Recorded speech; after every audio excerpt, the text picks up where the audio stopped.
Everyone, it's so nice to see you virtually again this week on Music and Chat with Shueh-li Ong. I'm so glad to see there are a few of you already here. Please say hi and tell us where you're tuning in from. As you know, I am broadcasting from Singapore, and it's a nice sunny morning right now in Singapore. As you can see, the sunlight is trying very hard to come through the drapes, but I've got them shut really tightly so it won't interfere with me. So yeah, don't forget to say hi. Tell us where you're tuning in from. Your time zone is always most interesting. Last week, we talked about time travel. Not in detail, but how crazy it is, how it boggles the mind that we can be in so many places at the one time. Oh, so we have, hi Mark Chan, tuning in from Singapore as well. So nice to see you. And we have, I apologize if I don't pronounce your name properly, but I think is Tio Joseph. Tio or Tijo? Tio. I think it's Tio. Or Tiho. Let us know. We have also another good friend from Sydney, Australia, Sam. Hi, Sam. Oh, hi, Sam, and thanks for the birthday wishes. I know it's crazy how the days and the years kind of creep up on you, and before you know it, you're a day older. And Mike Flavin, hey Mike, from Phoenixville, Pennsylvania. I have never been to Phoenixville, so I shall have to make that trip one day when it's A-OK to travel. Hi Mike, thanks for tuning in. And of course we have Bill, another good friend of mine. Bill, also in the Philly area. I really enjoyed visiting my friends in Philadelphia, Pennsylvania. Pennsylvania. You know what? Each day that you get older, at least for me, I think I have a lexicon of information in my head that is so large it's bursting out of its seams. And once in a while, my memory slips. I just can't remember what that word or that name is, or I might see your face walking down the street and say, hi, you know what? I have forgotten your name. So my apologies if I ever do that to you. Just give me a big welcome smile and say, no worries, mate. And it's good to see you too. Wonderful. So, as you know, Singapore has been in its version of the lockdown. And we are getting very close to when it is lifted. By Tuesday, we have the rules and regulations more relaxed. so I can finally go out and get my hair cut. It has grown like a healthy tree, so I am not complaining. I have lots of hair, but it definitely needs a cut. So, hi Thomas, another great friend of mine, Tom Burslin, who plays with Kansas, the band. Hey Tom, it's good to see you. It must be nighttime, but musicians tend to be night owls, so I am not surprised to see you all up. Thanks, Thomas, for coming to join us. Now what was I gonna say? Oh yeah. So I am locked up in my mother's apartment with my old gear for company. It's crazy. I was talking to our guest yesterday, just to check in with the technical stuff. And we were reeling off a list of equipment that we still have and that we own, pre-owned and much loved. That still exist in my mom's apartment, such as my old G3 SE30 computers and my Elise's humongous Elise's monitors that still somewhat work. I think it's probably received a few punches already. You can't help it when it's so large and it takes up so much space that you kind of walk into it. Of course, it's powered by my Roland powered mixer, which still works crazily enough. I don't know if you can hear that commotion happening now, but my mom's getting some groceries delivered. So if you hear it, it's just part of the noise environment. Alrighty, so I want to start the day off with a couple of tunes.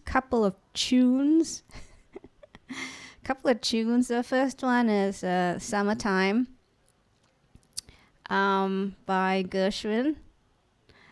You know Gershwin. It's from the opera Porgy and Bess. I love watching opera. I used to watch a lot of opera when I was in university. But then you get, student discounts. Yes, student discounts are great. I think half the cost of the ticket. Yes. They should give half-price tickets to musicians. So, I'm a Gershwin fan. Any Gershwin fans out there? Gershwin fans? And the second piece is a Shueh-li Ong piece. Any Shueh-li Ong fans out there? Thank you. So the second piece is called Izeibilz 2. For those of you who have tuned into my live stream so far, you are aware that I've been writing a concerto movement at a time. One movement at a time. The best way to go. And I utilize this opportunity, this flex time opportunity, to explore and develop articulation and phrasing techniques for my theremin playing, mainly to try and coax new personalities, new voices out of the theremin. The theremin is not a one-trick pony. A lot of people associate the instrument with sci-fi or horror movies, or the other extreme where they consider, the Jimmy Page style of whooping lines with heavy delay in a whole lot of love. And don't get me wrong, I'm a Jimmy Page and a Led Zeppelin fan. Just using poor Jimmy as an example of what people think the theremin can or cannot do. So here we go. Let me just get the theremin cam on. Yay, theremin cam, which is my iPhone in disguise. Let me play you these two songs.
So let me remove the theremin cam and let's see who has appeared. Ah, my good friend Mike in Oregon. Hey Mike, nice to see you. And thank you for your appreciation of my song and my performance. Who else is here? Oh, Mike Flavin, thank you very much. And I'm a fan of my fans too. Oh, thanks, Mike. Mike Brunt. All these Mikes. My mom recently mentioned to me, she said, you have a lot of friends called Michael. I cracked up laughing. I don't know. I guess it's a popular name. So I should start giving all my friends who are called Michael different nicknames, as I promised last week that I would to all my good friends, people who I know well or for a long time. Many have inherited nicknames from me. Oh, thanks, Thomas. I got applause from Tom, whom I call Thomas. That's his nickname. Besides others. Oh, thanks, Bill Lynch, for your compliment. Oh boy, Mike Brunt again. Beer. Where's the beer? Yes. Oh, Mike's a little comment. There's a little inside joke there, and it involves my mom again. My mom loves a little drop, but that's all I'm gonna say. No, my mom's cool. Oh, there you go. Mike Flavin. He says his nickname is 5. Oh, I can see why. And Bill Lynch says, you can call me Mike. Now that reminds me of You Can Call Me Al by, now who was it?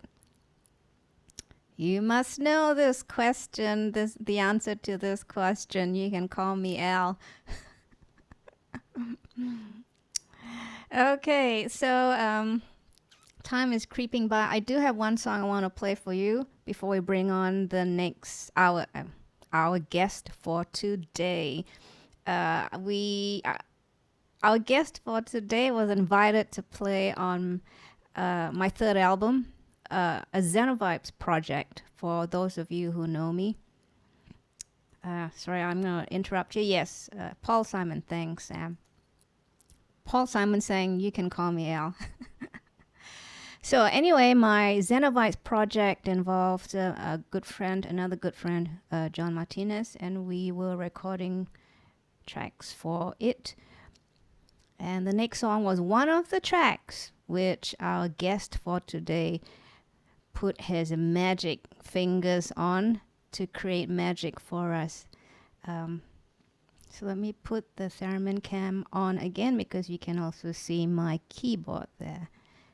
This piece is called Escape, and you can find it on my Bandcamp store, shueh-li-ong.bandcamp.com. And if you can't spell my name by now, you ain't no friend of mine. So here is Escape.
So that is the song Escape from my third album that I worked under the Xenovibes concept.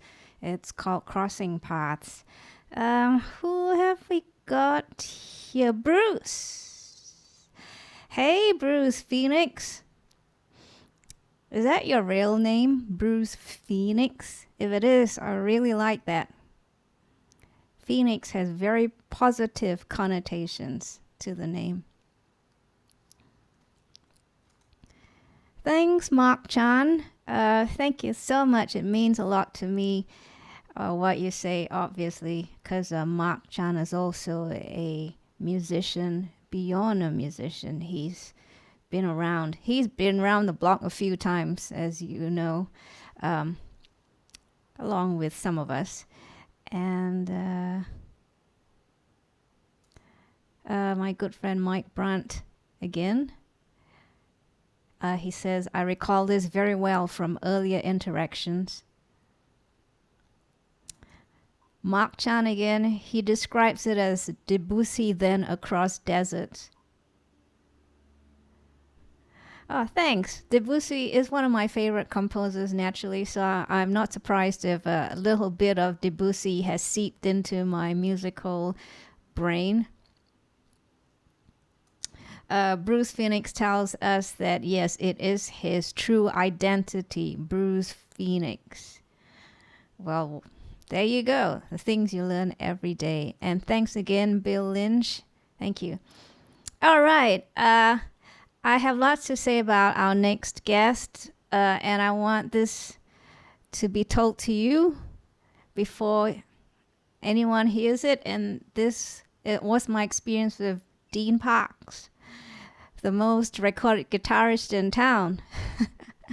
When we invited Dean to track for us, I knew of his pedigree, but boy, when you watch the man play, you truly appreciate him as a musician. I would say what was indelibly left with me after the session was how he could so smoothly transition from style to style like a chameleon and not bat an eyelid, and the way he just honed in on the song, just having heard it once or twice and tracking along with it and giving you this magical lines. Again, between you and me and the rest of the world now, after the session, my inner voice said to me, when I grow up, I want to be just like Dean Parks. You could really feel the man conjoined with this instrument. It's just, I don't know how else to say it. So without further ado, I want to bring in the most recorded guitarist in town and the man with a decades-long career, and it's Dean Parks. So let's put our hands together for Dean Parks while I bring him back in on Skype. Dean, are you unmuted? I think I am. Am I? Yes, you are. Everyone, please say hello to Dean. Hello. So, Dean, how are you doing today? I'm doing great. How are you? I'm good, thanks. I see that your attire is melding in with your background. It must be like a fashion choice. Like you got to match the colors. Yeah, it's I don't know. I'm in my cave, in my studio, and it gets dark in here. I'm sure. So I don't know if you heard me utter the words, when I grow up, I want to be just like Dean Parks. I heard you talking about me that way. So here's our good friend, Mike Flavin. He says, I want to play like Dean too. Well, just keep playing. And we have several hi Deans here. Everyone's saying hi to Dean. I can't see those on my screen, by the way. Oh, you know what? I could probably start my little iPhone. It's a little late when I'm looking at your live stream. You'll tell me if there's any notes to me. Okay. So I'm sure you heard this many times before, but people want to know a lot about how you've managed to sustain your career, particularly getting called back to do all these projects because people believe in you and they feel that your skill is most suitable for whatever project they're working on. So I do have one question though. In your various session tracking projects, have there been one in particular that uh, strikes you as memorable, either in a positive way or a negative way? Maybe a project that you weren't expecting to be so. You had something in mind, and when you arrived, it was something else. I don't know. The one that comes to mind is there was a Stevie Wonder session, and I was to do an acoustic guitar overdub, and it was for Songs in the Key of Life, I think. Is that the one? No, Innervisions. Visions. That was the song on the album Innervisions. But when I got there, Stevie wasn't ready for me yet. And so I just sat and listened. He was there. And I got to see him do 3 or 4 tracks on that album because he had every instrument. They had block booked record plant, and he had every instrument mic'd, ready to go. His 2 producers were both engineers and musicians, and they just had the entire console ready to go for whatever wanted to do. So I heard him do a Rhodes part, a drum part, all different songs, a Moog bass part, and it was interesting to see him do that album because he only did, I think, only 1 or 2 takes on each track that he did, and then he moved on to another song. My feeling was that he probably did that every day until he got tracks that he locked in and would say, yeah, that is the drum track for that. But that's why that whole album sounds like him jamming with himself, because it was only first or second takes, except he already knew the arrangements very well because he'd been doing it for a month. So that was interesting for me just to see that go down. And then I did my little acoustic guitar part. He had a good chart. The song was Visions or Innervision, whichever title is correct. And I said, and after the first take, he said, yeah, that's great. And I said, would you like to hear it on nylon string? Because I brought another acoustic. He said, sure. And so I played a pass on nylon string, and I thought we would talk about the parts and, you'd give me some notes and then we'd do a real take. But he said, that's great, that's it. And he ended up using both takes, both instruments. He panned them left and right on the album. So I think he likes first takes. Do you find in your career that on many occasions the producers or the artists just simply leave it up to you, do what you feel like, or do they have something particular in mind that they've heard Dean Parks play and they want a reproduction of that? You know what I'm saying? Yeah, it goes all the way from play whatever you want on it and let's see and then let's talk about it, to here's exactly what I want. And sometimes it's even written out note for note. Like on film calls, it's generally more often written out. So their choice, your job, my job as a musician there is to make that part sound as though it's my part. That's what an orchestral musician does to make a written piece alive. But it goes all in, so anything you can imagine in between. So that's the one thing that makes, when you do a first session with a producer or artist, you haven't worked with them before. That's the one thing you don't know yet when you get there, how fast they work. Some of them like first or near first takes, which is like Stevie, obviously, I found that out. And Don Was, for instance, he's a producer that likes to get as close to the first take as possible. He just thinks there's more life in it.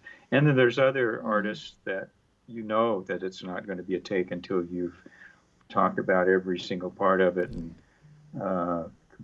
come to an agreement about everything, and then you try to get the perfect take. And it can, so when you know that, not to put all of your energy. I mean, it's kind of bad for your energy to know that the guy's going to do 100 takes, because which one is going to be the take, and there's at some point at which you have to change into that gear where the red light is on and it's time to do something that can be heard, as a take. But so once I learned that, then from then on, it's easier to work with that person, because I kind of know what the parameters are. For the client who wants to get involved with every detail, do they often also propose what effects you might use, or is it just a style that they discuss, if you know what I'm saying? Yeah, some parts are written and they have effects suggest. That's more old school. I mean, they used to do that more. When I first came into town, it was in the 70s. And so that was the transition from sort of, things were getting more rock and roll then. But so there was a spillover of the time before then. I mean, there was a lot of rock and roll in the 60s in LA, in the studios, the Beach Boys and all that stuff.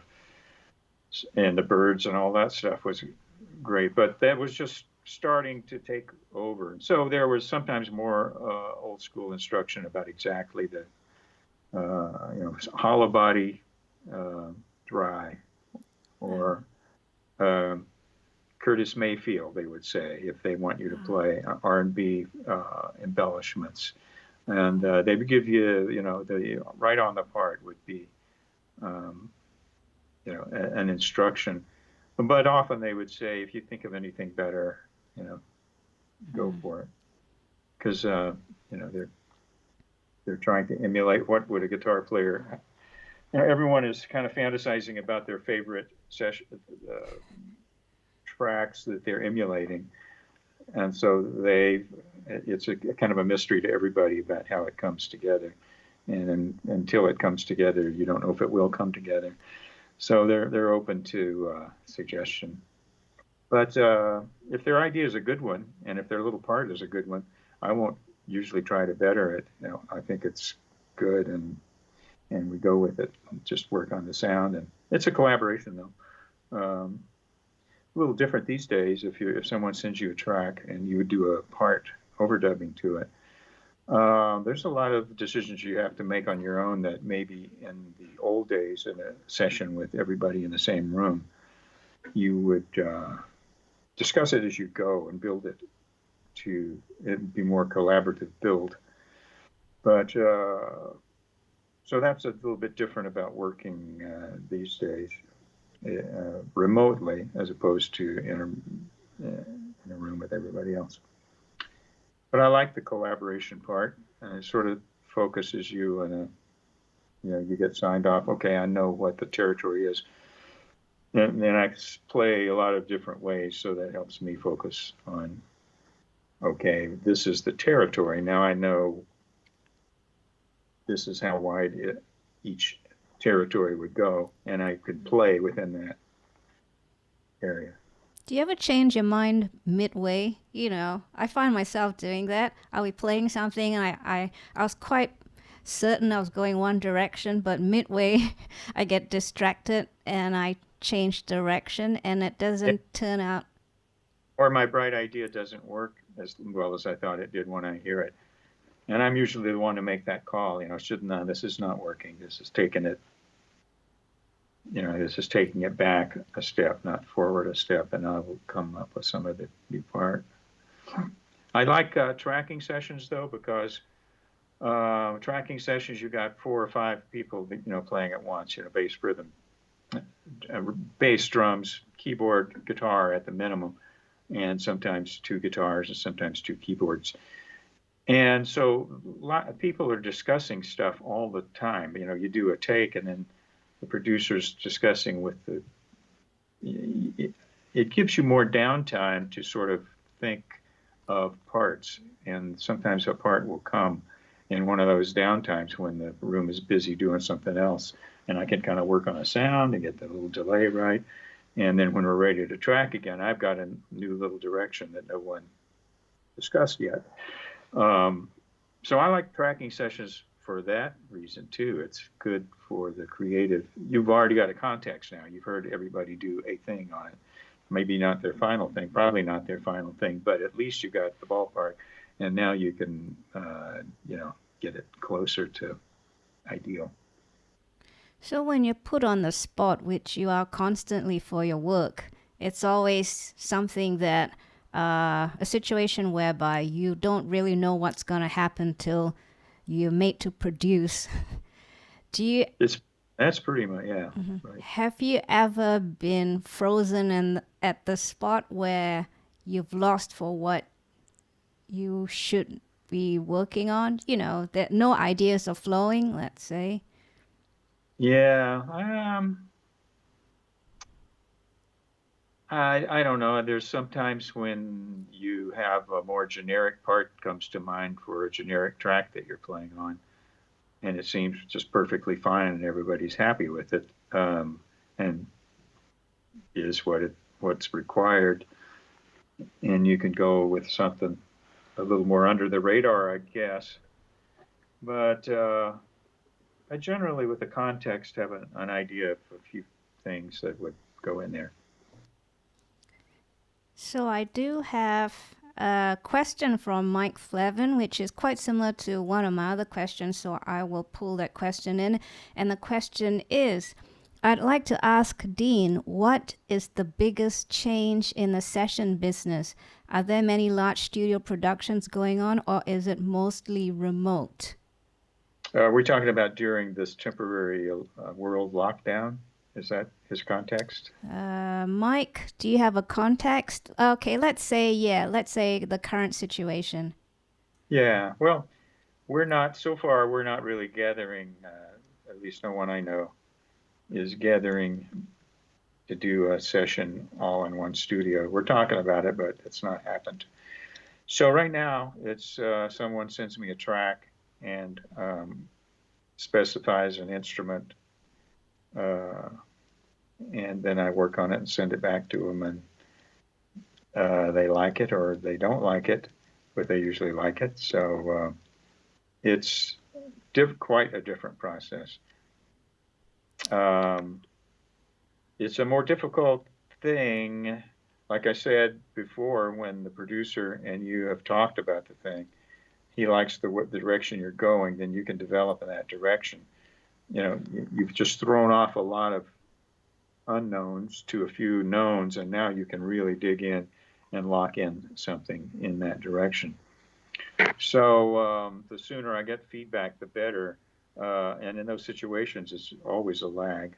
Actually, me and a friend of mine in San Francisco were working on looking for more immediate audio sharing apps to see if we could get the process more. I think the thing with latency is going to make overdubbing, playing together, two musicians playing together, is a lost cause. For now, there's nothing to do that. But we can get it so close that it's like that quick. My sound there, it happens there that quick on certain platforms. That might make that easier because I can do a take. They can hear my take live right away. The quality was good on the one we were trying, which is Audio Mover. And the setup is fairly easy too, although it's convoluted because you want to send certain things and not hear those things. And so otherwise you're hearing things twice and they're doubled up or flamming. So that part, we haven't figured that out yet.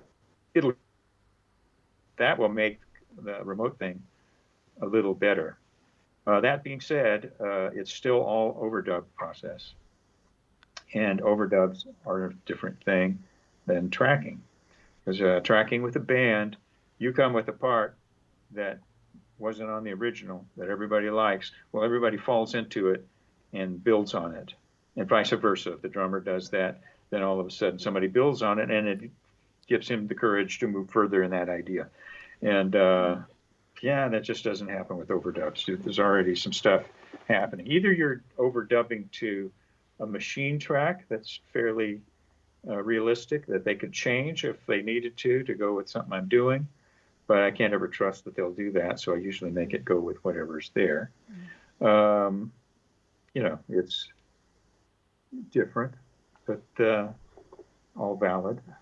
So I'd say here's a major thing, though, if he's talking about just the way the entire process has changed from the time I came into town in 1970. There was no click in rock music in the 70s. It started in the 80s when people started making loops of drum patterns, physical loops on tape machines, and then it became solid and they measured, I've heard stories about the Bee Gees measuring the distance between bass drum and snare and bass drum and snare and making sure and editing until it was perfect. Then the drum machine came out, and then you lay a stripe and then it became all machines and all clicks. So that was a major change that happened. Another major change is when we started putting racks together in the 80s. I could come up with a sound because I had all the outboard gear that I had hoped for on a mix down that I'd played in 70s. You hope that it's going to be nice echo and that it's going to be the right, the EQ choices. Well, in the 80s, you have all that in your rack. You could just dial it in. And it was most of us guitarists were sending stereo with our image in the middle generally. And what you're giving them is perfectly great. It actually ends up that way on the record. That was total fun. And then having control of overdrive where you don't have to be in the same room as the amp. I started going from an amp head to an amp head with a remote speaker configuration. Then I can still dial in the amp sound speakers out of it doesn't have to be loud. And if you're wearing headphones and you hear your loudspeaker, you can't actually judge your EQ because you're getting so much extra low end that's no one's ever going to get here leaking in your phones. So anyway, having all that at your fingertips, having stereo headphones. When I first came into town, it was mono headphones. All of that, it's gradually got more and more convenient to do. Although to lug around all the racks equipment, I wasn't lugging it. It had to be a cartage company doing it. All of us had a guy taking our stuff from studio to studio, which I still have that happening. But you can actually carry a lot to a studio right now. A Kemper amp, I've been fooling with the Kemper amp now. And I got an imprint of a few of my amps and a few other ones. And you could get pretty far going direct with a single electric guitar. I've got a couple of guitars that I call my Swiss Army guitars because I could kind of get any kind of thing on them. And one is a Tyler and the other's a PRS. And they both have 3 pickups, so you can get all the Stratty stuff, you can get the funk stuff, and you can go any direction if you have to move quick or with minimal equipment. So, when it's requested of you to use delay, let's say, do you worry, or does everyone worry about your delay settings not being in time with the song, or do you put on a delay after?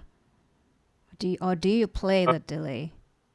I never have performed dry with the idea that it would be delayed, because the delays inform what I'm going to perform, how I'm going to do my vibrato. Yeah. Because your whammy bar becomes your chorus unit. You don't have to use chorus if you have delays, and you're doing that and swelling into it. Yeah. You have a delay. It's far more responsive. So I kind of have to do it as I go. Sending effects separately is nothing I've ever wanted to do, and I've never been requested to do it, and most engineers rather that it all be there, the way they're hearing it, the way they approved it. However, when I'm working at home, I always go virtual with the delays.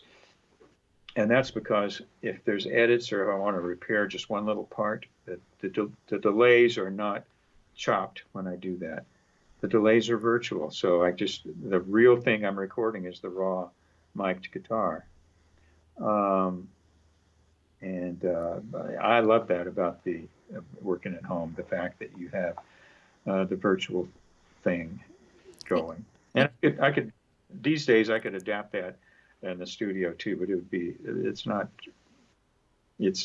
people have the idea that you go to a studio and you just have tons of time to fool in, design sounds, and that's not the way it usually goes. It's usually the meter's running.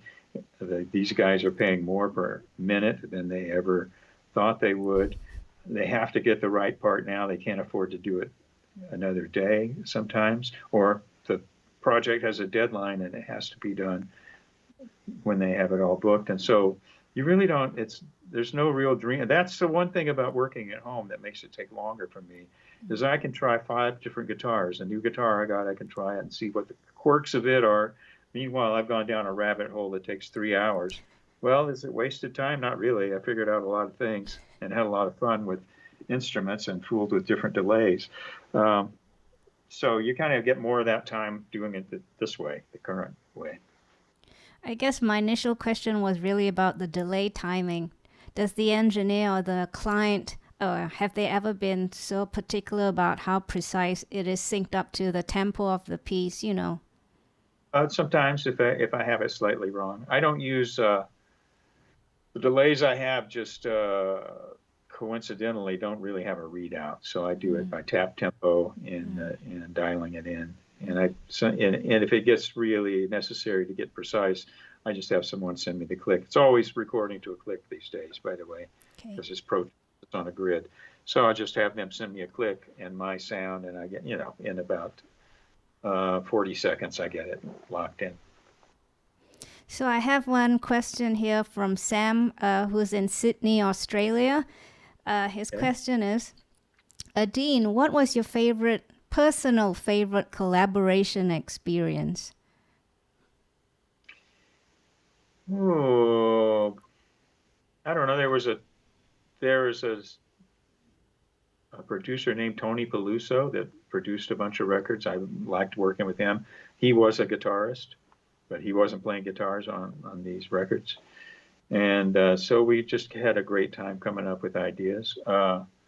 There's been a lot of collaboration. I've worked a lot with Larry Klein lately, and he's a good collaborator, and he will give you, it's almost like subtractive direction, an idea of what you don't need to be doing. He focuses it down to this. Your role here is this guy here. And that's great, because he does that for every guy in the rhythm section. So you end up with a real great dreamy track that is focused, but everybody's playing stuff that they think of in the moment. We're just dealing with chord charts with his production. So it's wide open as far as that goes, but everyone is great at keeping track of their part and doing that. So that was great. Steely Dan was great. They gave a lot of quality control direction. Not necessarily a lot of musical direction, except sometimes their demos, the part was just built into it already. You need to play that part. So, but they give you a free hand, but you always knew it was going to be great when it came out. It wasn't always inspiring to do it. They recorded dry. There was no echo of any sort in the tracking session at all. And not much EQ either. I think Roger just did it with mic placement, anything he wanted to change. It was up to you to have a good sound in your box, And they were like hi-fi fans, so they thought flat was best. Not that it was always ended up flat. I'm sure they made it fit later, but on tracking there was no inspiration. So, but it was knowing it's going to be good is part of the fun of working with them too. So they were like an early version of the producer as we know them now, where you take all the sounds and then you add all the effects. Yeah, kind of. There wasn't that many effects when we were working in the 70s. What was there? You could have a phase shifter.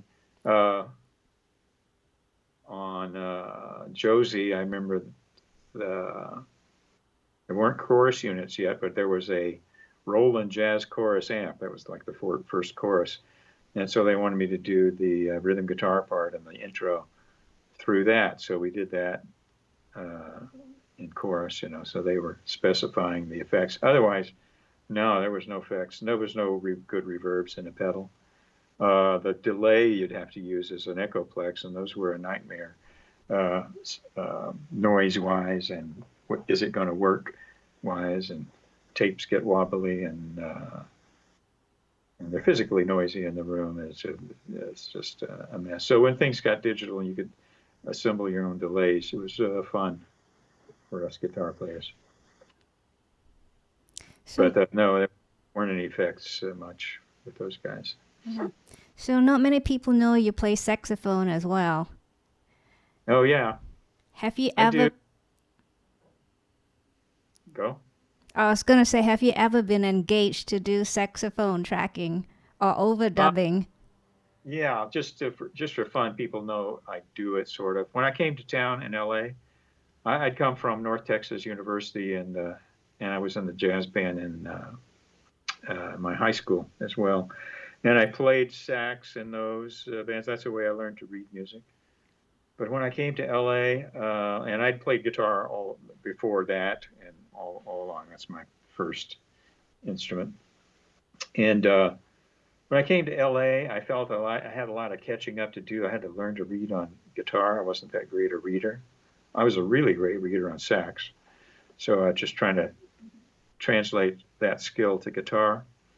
And there were a bunch of great sax players in town. I didn't want to play on rock and roll keys. I wanted to remain a jazz snob on the saxophone and play all my rock and roll and all styles on the guitar because it was fun. Session work is like a big jam session for me. And on guitar, you get to make your own part. And then, it just seemed like more fun and more, there was certainly more demand for a guitar player that could play some rock and roll and some jazz and read than there was for another sax player. There were just brilliant horn players already. So, but lately I've been getting my horns back together and fooling around and playing. I had a band that here that used to do a Friday night gig live, and I bring a horn, and it's just fun to fool with. And I started getting some calls to overdub, kind of build a horn section on some tracks. So I have done a little bit of that lately, and really enjoy it. How did you end up picking up familiarity with so many different genres, so many different styles? Was that just through the process of playing on different projects, or were you armed with all this knowledge at the very beginning? I guess not, right? You kind of... At the beginning, what I was doing, the little band that I was playing with in Fort Worth, Texas, were doing the instrumental hits, Duane Eddy, Chet, Link Ray, all the surf tunes, all those instrumentals. There were instrumental hits in the early 60s, late 50s. And so that's what we did. So I learned the guitar pretty well. I learned to play what I could hear because I was playing a lot of melody all the time. And then I came upon jazz a little bit from the drummer in that band. Had gotten into it. He was older than us and gone to college and was way into it. And so I guess I found a jazz book and learned the chords, but there's no real context. No one else could play jazz in the thing. But when I got to high school, there was a brand new band director on my first year, and he'd started a jazz big band, and I wanted to be in it on guitar. I didn't think I'd ever play a horn, but I wanted to be. He was doing they were doing a Peter Gunn kind of knockoff chart that had the low guitar. They didn't have a guitar, so I went up to him and told him he needed a guitar in the band, and he went along with it. But sitting in the spot I was sitting in the band, it was like I was behind everyone, but I could hear all of the horns. There was like a big stereo field of these great voicings. They were doing West Side Story medley. They were doing Embraceable You, Woodchopper's Ball. All the kind of the swing tunes from the 40s was in their book. They're all stock arrangements. But I just loved that music, and so I just got into it from being in it. And so I liked it. Eventually learned to play the clarinet, got myself into the concert band, and then got a sax and ended up playing lead alto in that band. And writing arrangements, because we only had stock arrangements and we were doing contests, and I wanted to do some. I wanted our band to have hipper stuff, like Woody's band and Stan Kenton's band. So I started figuring out how to do arrangements for the thing. Oh. And so in doing the arrangements, when I came to session work, it became like it's really an arranging gig. Mm. And you happen to play an instrument. So it's whatever instrument you're playing. And for head sessions, most of the rock sessions were, it was just chord sheets.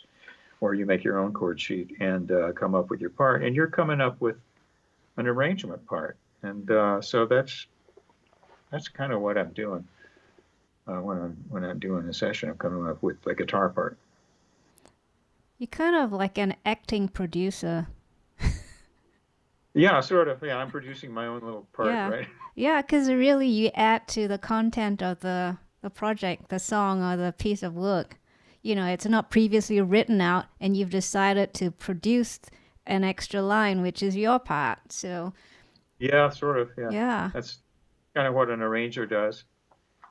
He has a raw song, and he comes up with riffs, and to move it along, and textures to form it and stuff. Yeah. So I'm kind of producing, arranging for that little time, and that's what. Too, it's nice to have feedback that you're not ruining, the thing that you came in on. You don't want it to end up worse when you leave. Absolutely. So what would you say has been a valuable skill that you've had to acquire, not necessarily because you want to, but you had to, either as a musician or as a business person? A valuable skill, a skill. Yeah. I'd say the valuable skill, I started practicing with a metronome when I heard, I was still in Texas, but Glenn Campbell had just had his first hit record. He had been a studio player, so I knew I wanted to be a studio player. I knew he had been a studio player. His first hit was Gentle on My Mind, and he had a guitar just there on the couch at Johnny Carson show. And he just picked it up and started finger picking. It was like a machine, perfectly in time, beautiful touch. Mm. So I figured, well, I have to learn to do that. And then I practiced with a metronome. I got a metronome and really became friends with the beat. And I got it to the point where I could play 16th notes, which is like 1, 2, 3, 4, with a click only being every bar. And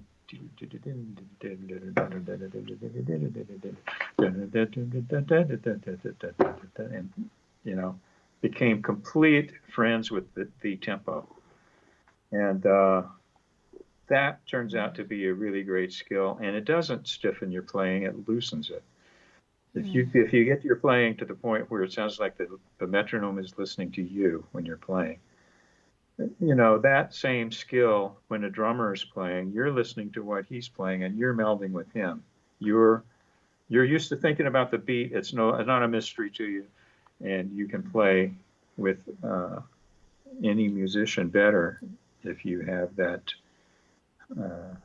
skill. And I think musicians generally these days have that skill more than they did in the old days. You think? So I think so, yeah. They because most every project they've done has been to a click. Now, how meticulous they have policed themselves in practice to really get it done well.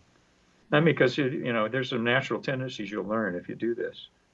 One is that if you play loud, you play faster. If you play soft, you play slower.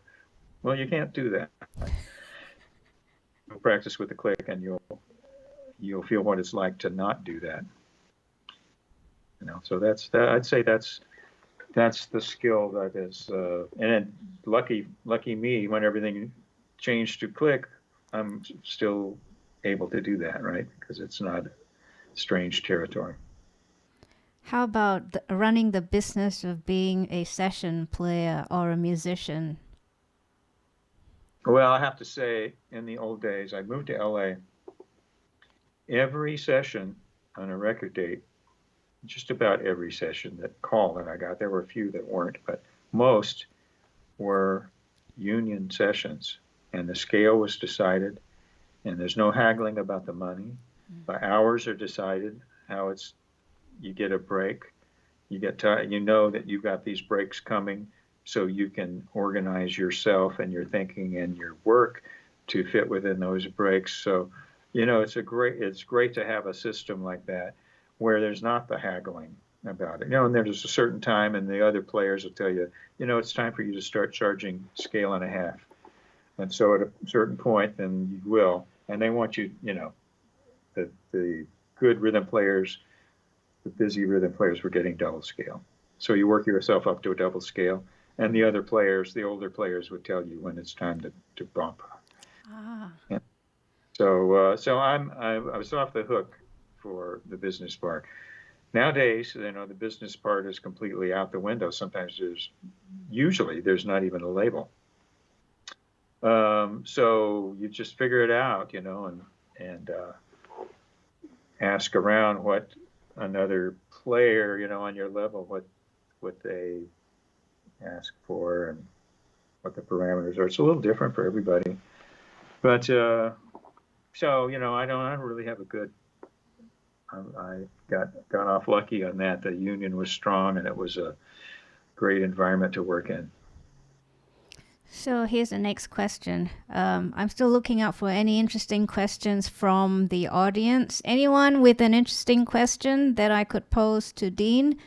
Think about it while I ask this one. So I'm curious, Dean, if you've ever faced an irate client. You arrive at the tracking session and your client is just totally and utterly upset about something, and you don't know what to do about it, or you can't solve their issues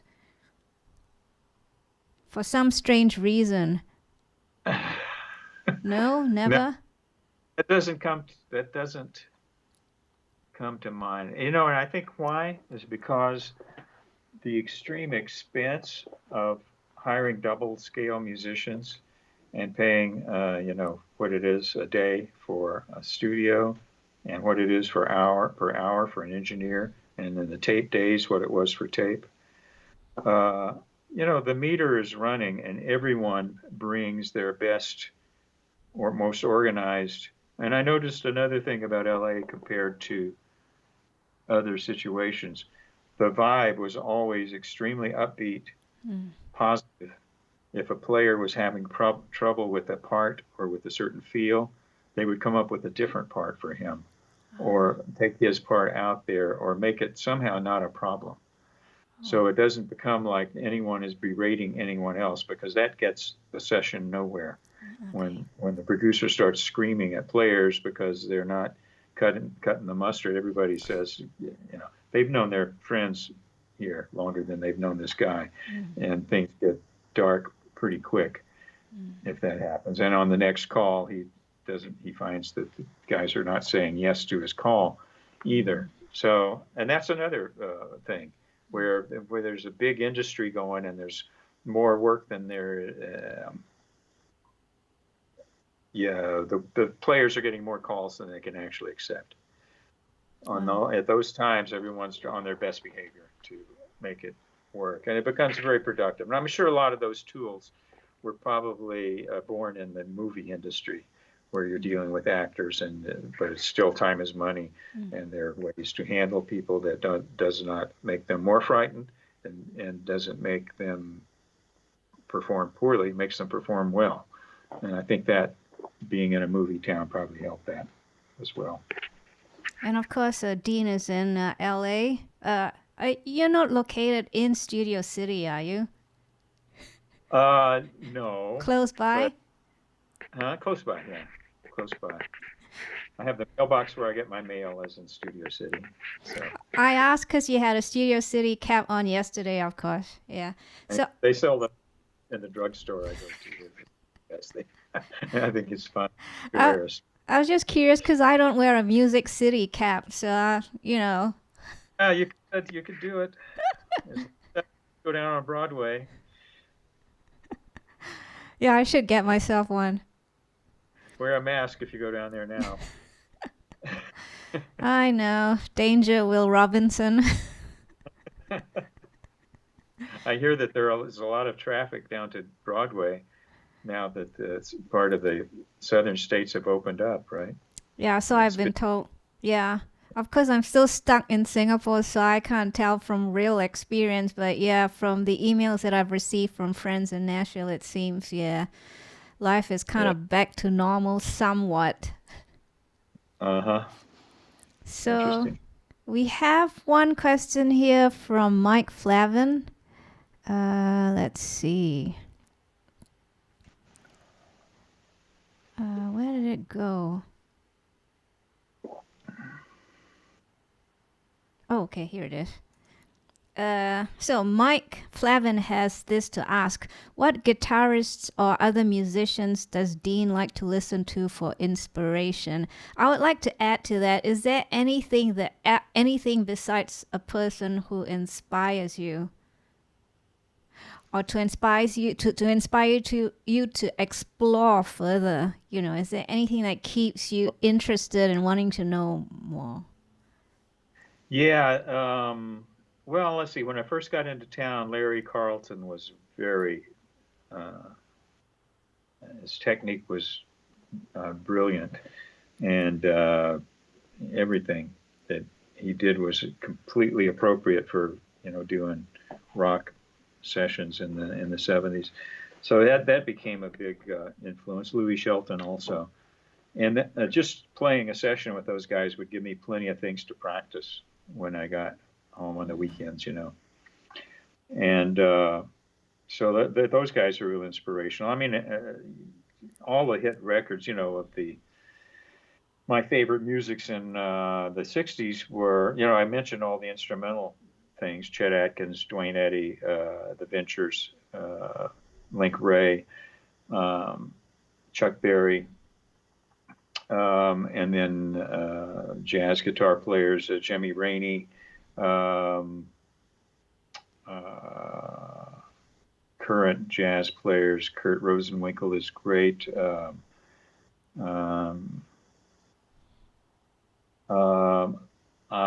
In the 60s, I loved Clapton, Hendrix, standard stuff, Birds.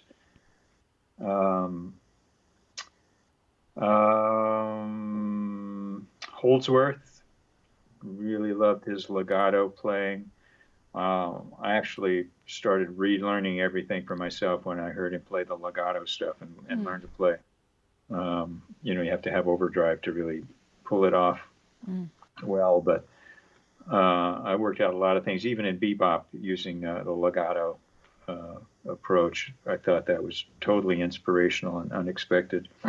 John McLaughlin, just to hear his approach to guitar and at Tony Williams records. Currently, Mike Landau, every time I hear him, he inspires me. He's great, just fluid guitar playing. He gets things going on the guitar that you would not expect because there's a fluidity there and a musicality and an unexpected harmonic approach as well from him. Really great. Paul Jackson's great playing with him. Ray Parker playing funk stuff. And the funk stuff, the James Brown records, I love that. We have the group I was in Texas used to go to James Brown concerts and just hear him go through a whole show. That was just fantastic. I love those guitar parts. I didn't love them that much at the beginning because they were so simple, and I was getting involved in jazz, and they were not very challenging harmonically. But when I started playing a little bit of drums, I really started looking at the rhythm, RB rhythm guitar parts more as a percussion instrument. So you're finding a little percussion groove with a little particular sound. You're staying in that territory. That's your little box. That's your little instrument. And so I got to really like that. So don't tell us you play drums too now. Well, yeah, I took a top 40 gig in the late 70s. A friend of mine who's a drummer couldn't make one gig on New Year's Eve, on Christmas Eve. Of course, no one wants to work, but I did on drums. That would be great. So yeah, I took that band. I ended up playing in that band for 2 or 3 years. As a drummer? Yeah, they didn't know I was a guitar player for 6 months. But yeah, I just loved. It's just a different kind of music. You have to be completely into the beat. Your transition from one section to another has to be seamless, but yet you don't have to keep track of any chord changes or any stuff like that. So it's like part of it's, you're free to go, and that you don't have to worry about some of that stuff. But the other stuff, you have to be dead on. It's fun to me to take the approach of another instrument. I also like bass very much, and thought of becoming a bass player in the early 70s. I liked McCartney, James Jamerson from Motown, John Paul Jones and Zeppelin. Who else? Carl Radle, who played on all that great, Mad Dogs and Englishmen, all of that stuff. And I love the bass. Bass has so much control over the rhythm feel, and people don't really know just where you cut off the note, or how long the note is, or how much you play, or how little you play, can really shape up a track in a way. And when I used to build some tracks at home, so I would always save the bass for later, because you could just solve so many problems with that last bass track. I might have to do some critical listening to bassists now. It could inform my theremin playing. Yeah. For the phrasing, articulation bit. Yeah, I think 80s bass parts are pretty interesting. I think bass got pretty interesting. Something about the British session bass players were really virtuous. I don't even know the names of the guys, but there was a group called The Fix. They didn't actually have a bass player. They would hire a different studio guy for their things, a couple of different guys. Really nice adventurous parts. Because the drums are so simple, they're carrying all that. You can really it's almost like they took some reggae ideas and put them into rock bass in the 80s, I thought. But as far as inspiration, I generally don't listen to recordings in my car. I just travel around the stations listening for something new. And it's usually the public radio stations are pretty interesting. And there's an indie station, 88.5, that plays good older records, sometimes obscure. Classical station, especially if they get into some Stravinsky or Shostakovich, the harmonies are great in all those. Country station. The country was very interesting during the 2000s to me, and I learned to pedal steel in the 2000s, so there was a lot of stuff to copy off of the radio bin. But I guess the answer is to how I do so many different things. I like variety, and that's my favorite genre is variety, and so it feels very, I noticed that when I was going on my way to a jazz gig playing alto in college, that if I listened to Bach on the classical station on the way, it was so refreshing to play jazz when I got there. It was just a complete cleanse of the palate, but really organized when, Bach is organized but surprising at the same time, sort of. So anyway, I like that idea, cleansing the palate with Bach before jazz. I had never thought of that, but wow. I might have to steal that trick from you. No, do that. That's a great idea. Because for me, I tend to just not want to listen to anything. You know, I want to clear the hearing of fatigue or any Well, influence so I don't hear anything. But listening to something different is actually a great idea. yeah, yeah. Try it. I will. I Sorry? no, Oh. I got nothing. Anyone else with a question? I think Dean is getting weary. Are you? Yeah, You must be getting weary. I don't know. I'm used to sessions taking 8 hours, so. Oh boy. I think that's what keeps you strong and lively, you know, with a lot of, you know, the Italian word I'm thinking of, vivace. You got me thinking of Italian terms now.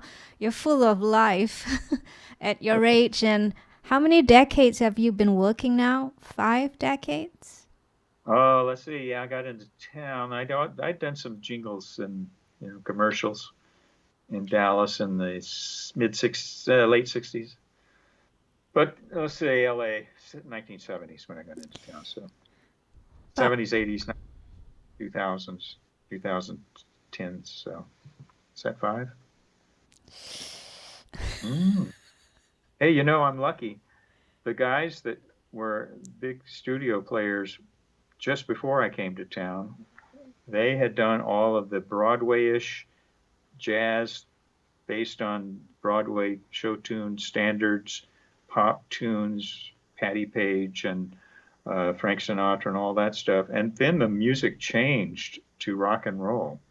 And it was very traumatic for them because it was very low developed music, right? It was like blues changes and brash sounding instruments and stuff. So it became a thing for the jazz guys not to do rock music. It was like almost a matter of pride. And anyway, my point is the music changed and it was not a comfortable music for them. And me, I came into town in the 1970s and, maybe the music changed, but not really. I mean, they're sampling what we did in the 70s and 80s and doing rap on them. So like the core of the music that I, became successful in has not really changed. So I can still contribute to it realistically. I've kind of kept up with the effects of each era or the approaches of each era. Oh, Van Halen, I forgot to mention him. Very great impressionistic rock guitar player, just brilliant, I thought. Very artistic approach toward the whole thing. But yeah. Do you think the world will always have a romance with the past? I don't know. It's when the R&B and rock and roll came up, there wasn't much nostalgia about the past.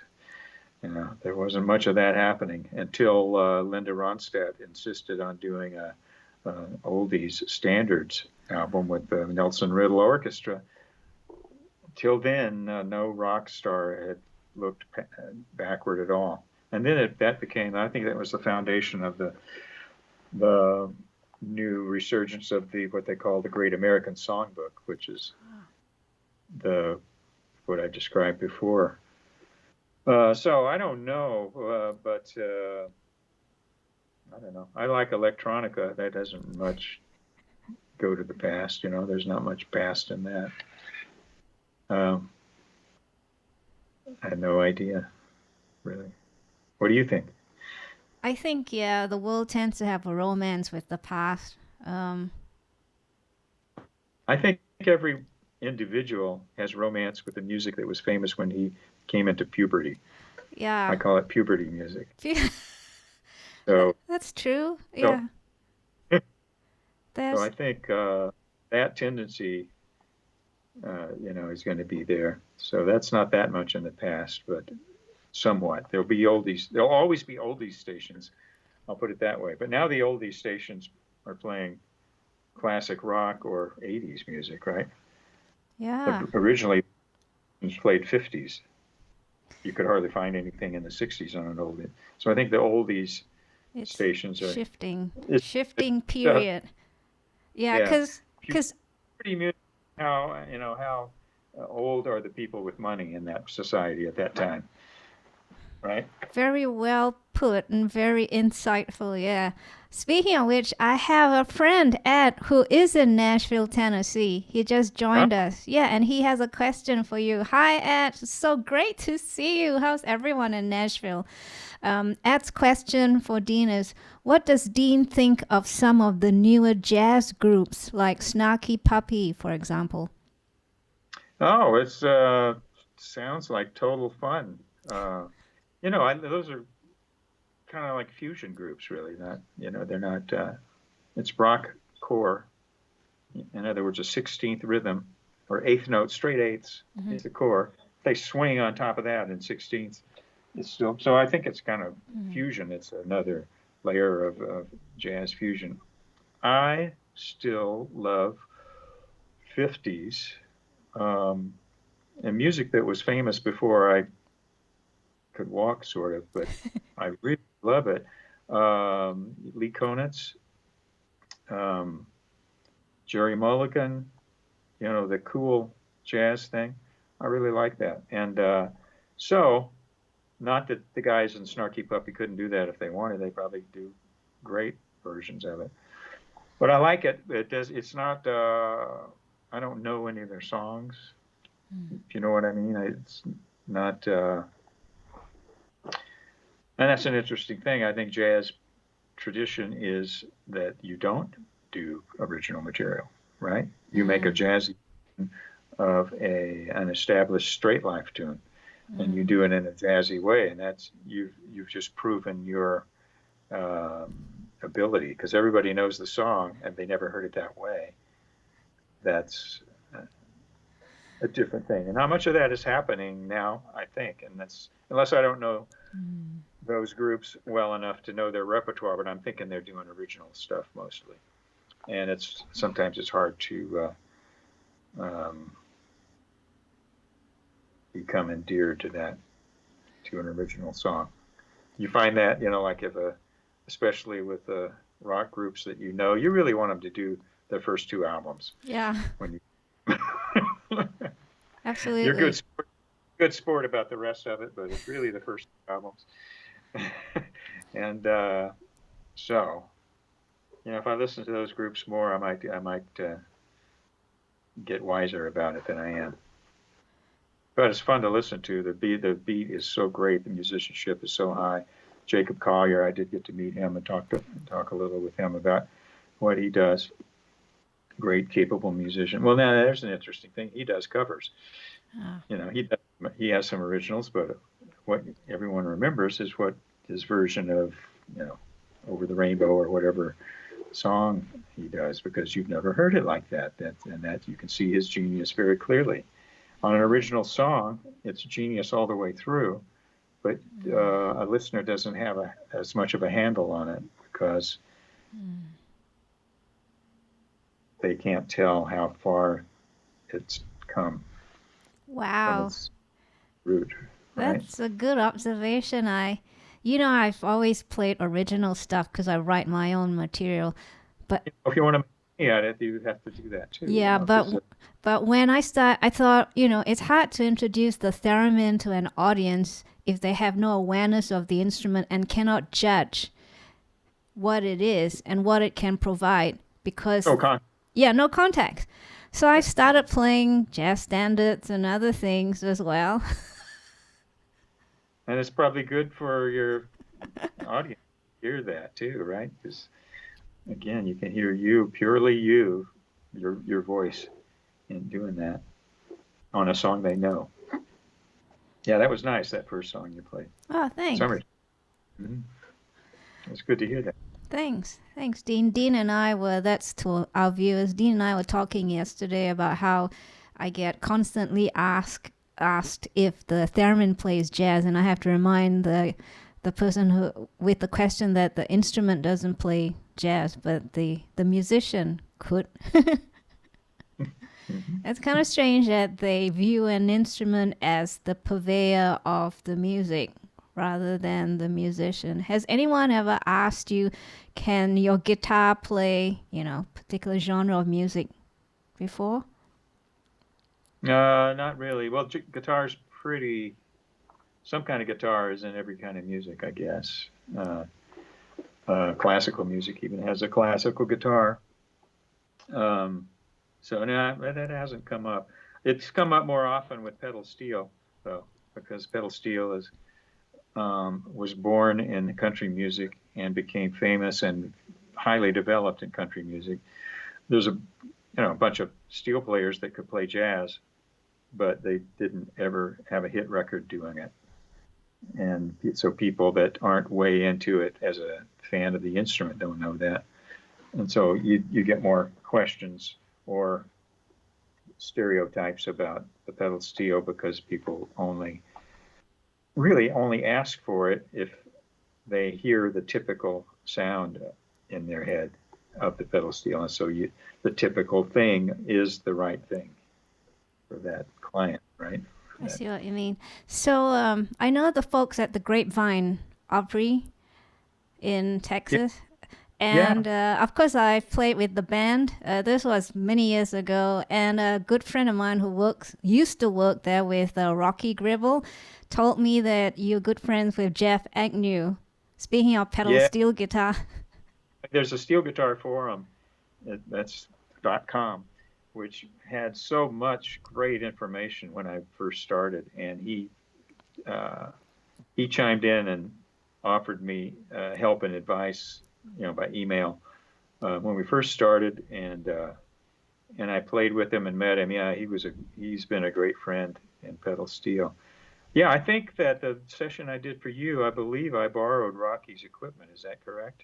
I only had a guitar. I didn't have a pedal board. No, I think John and I found it was Boo Macy's pedal board. Oh, yeah. But didn't he play in that band? John did. John played drums with the Grapevine Opry.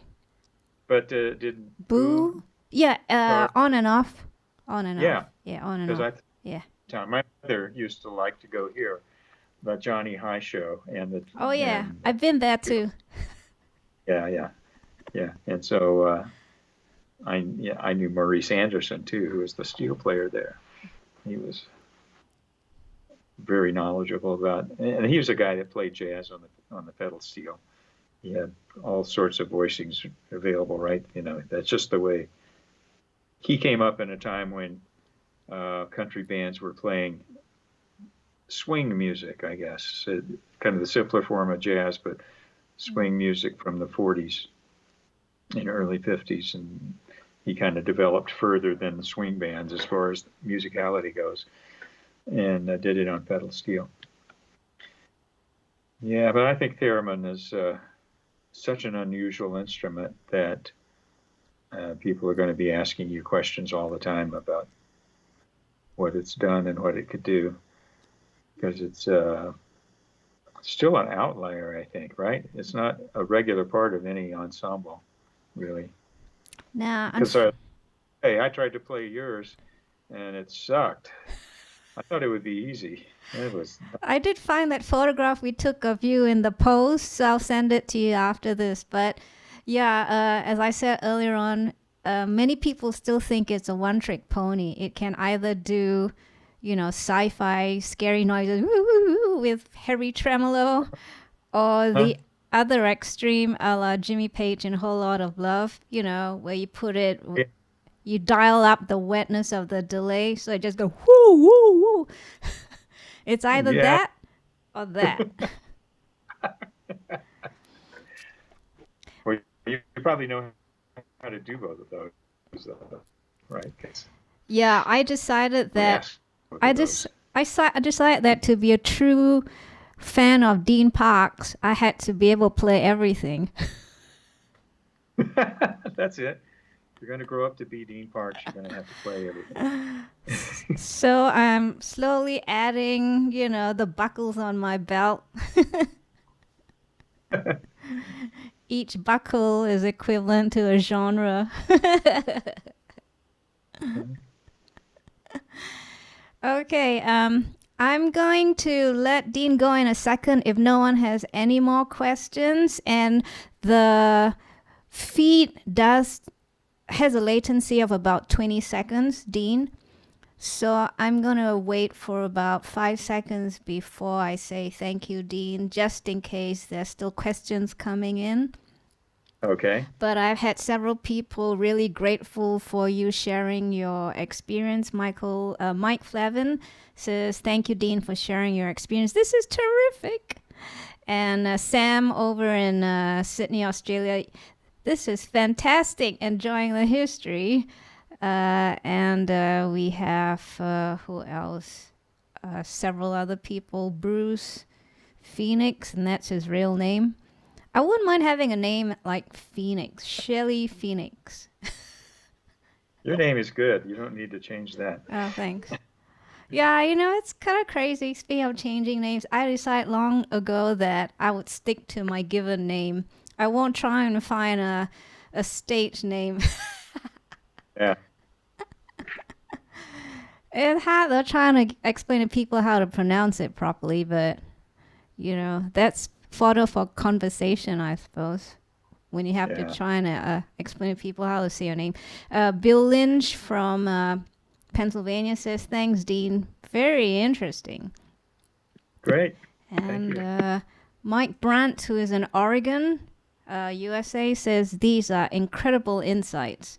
Everyone's thanking Dean. If there are no more questions, here's a little applause for Dean, and we want to say thank you. Let me find my little animated GIF if I can find it. Yay! Thank you, Dean. Thank you. You're awesome as usual. It was great catching up with you. I'm glad we had that little one-to-one talk yesterday. This one was for the benefit of my viewers, and you've been most gracious with your time. I thought we might take 30 minutes, but it's almost an hour. So thank you again. All right. Thanks, Dean, and I'll catch up with you again soon. I'll send you that picture after this. Thanks, Dean. I'm not hearing the dropout.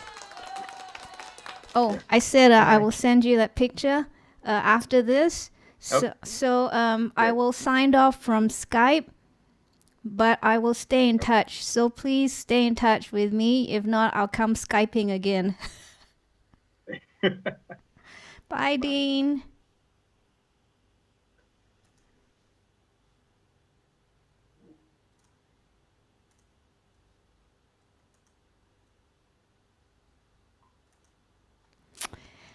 Okay, I think it's time to go. I really stretched Dean's half an hour to an hour because I thought there might be questions for him, and he's such a great guy, I tell you. He's a marvel to watch in the studio. I will never forget the sights and sounds of Dean Parks, even though it was 11 years ago. And truly, I am very gracious with my compliments for my friends who deserve them, but Dean Parks truly deserves when I grow up, I want to be like Dean Parks. So I'm really grateful that he was there for my music and that he's agreed to spend time with us. I hope you guys enjoyed Dean Parks and all that history. That is crazy, right? 50 or more years of a career. Oh boy, I can't fathom that. I hope I will have that fortune, I guess, as well, like Dean. But I continue to add a buckle to my musical belt. I continue to add more genres to my playing.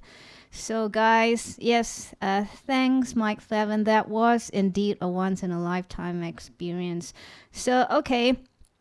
Please, guys, share the stream with your friends so that we can have more people on each live stream to make it worthwhile for our guests as well. It's nice to make them feel welcome with more people.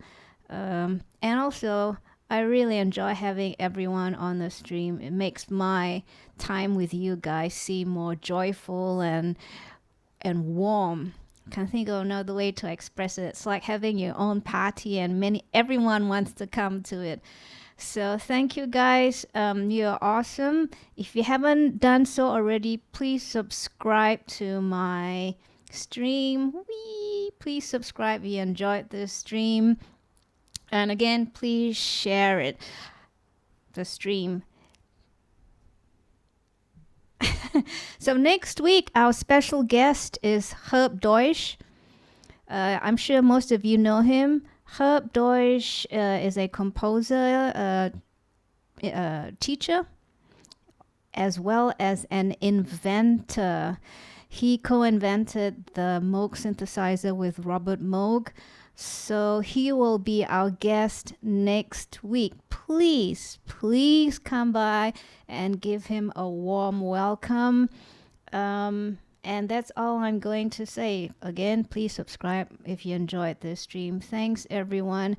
I look forward to seeing you next week. Please come from all parts of the world. I might have to adjust my streaming time if I have guests from Europe or Australia, but I'll let you know in advance.